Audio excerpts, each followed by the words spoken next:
Welcome to bitcoin world media, जहां हम करेंगे क्रिप्टो की बात आपके साथ। नमस्कार।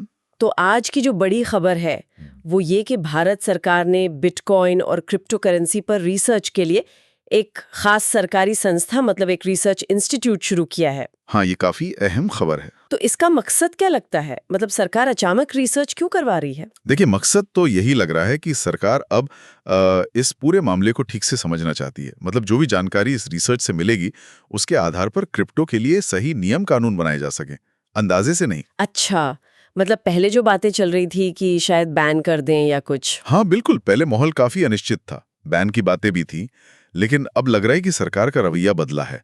अब वो इसे समझने और शायद सही दिशा देने पर फोकस कर रही है। तो ये इंस्टीट्यूट देखेगा कि बिटकॉइन जैसी जो डिजिटल करेंसी हैं उन्हें भारत की अर्थव्यवस्था में कैसे मतलब सही तरीके से शामिल किया जा सकता है। हाँ बिल्कुल, और सिर्फ शामिल करना नहीं, बल्कि ये भी देखना कि इससे देश की जो आर्थिक ताकत है वो बढ़े भी। ये नहीं कि बस अपना लिया, फायदा भी होना चाहिए।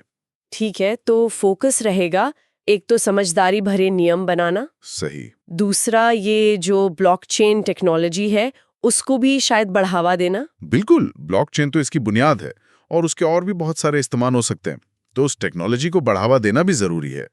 और हाँ, दुनिया के दूसरे देशों के साथ मिलकर काम करना भी जरूरी होगा। ग्लोबल चीज है ये। सही कहा।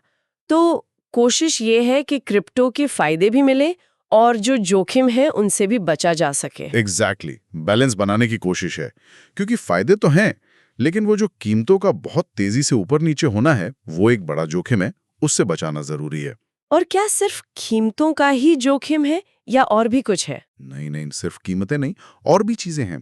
जैसे इसका गलत इस्तेमाल हो सकता है, मनी लॉन्ड्रिंग वगैरह के लिए, साइबर सुरक्षा के भी अपने खतरे हैं। ये सब चीजें भी देखनी पड़ेंगी। हाँ, ये तो है। तो इसमें चुनौतियां भी कम नहीं होंगी फिर? चुनौतियां तो हैं, बिल्कुल हैं।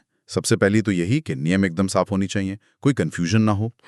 फिर टेक्नोलॉजी का जो ढांचा है वो मजबूत करना होगा, सुरक्षित बनाना होगा। और शायद सबसे बड़ी चुनौती आम लोगों को इसके बारे में सही जानकारी देना। बिल्कुल सही पकड़ा।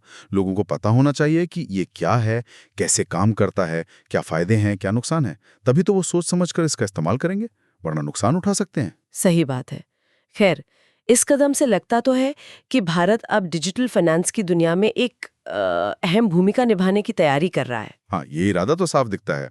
अब देखना ये है कि ये रिसर्च कितनी कारगर होती है और नियम कितने प्रभावी बनते हैं। चलिए अब एक सवाल लेते हैं, ये कई लोगों के मन में होगा। ओके। तो इस रिसर्च इंस्टीट्यूट का सबसे मुख्य मतलब एकदम कोर काम क्या होगा? देखिए, सीधी सी बात है, इसका सबसे मुख्य काम है सबूत जुटाना, गहरी रिसर्च करना बिटकॉइन पे, दूसरी डिजिटल करेंसीज पर, ताकि सरकार के पास एकदम ठोस जानकारी हो।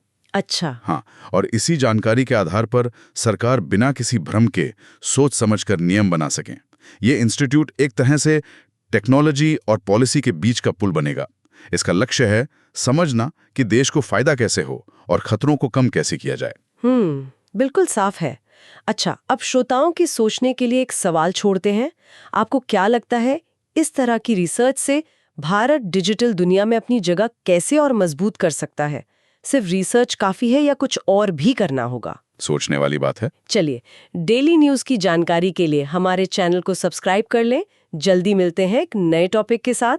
धन्यवाद। धन्यवाद।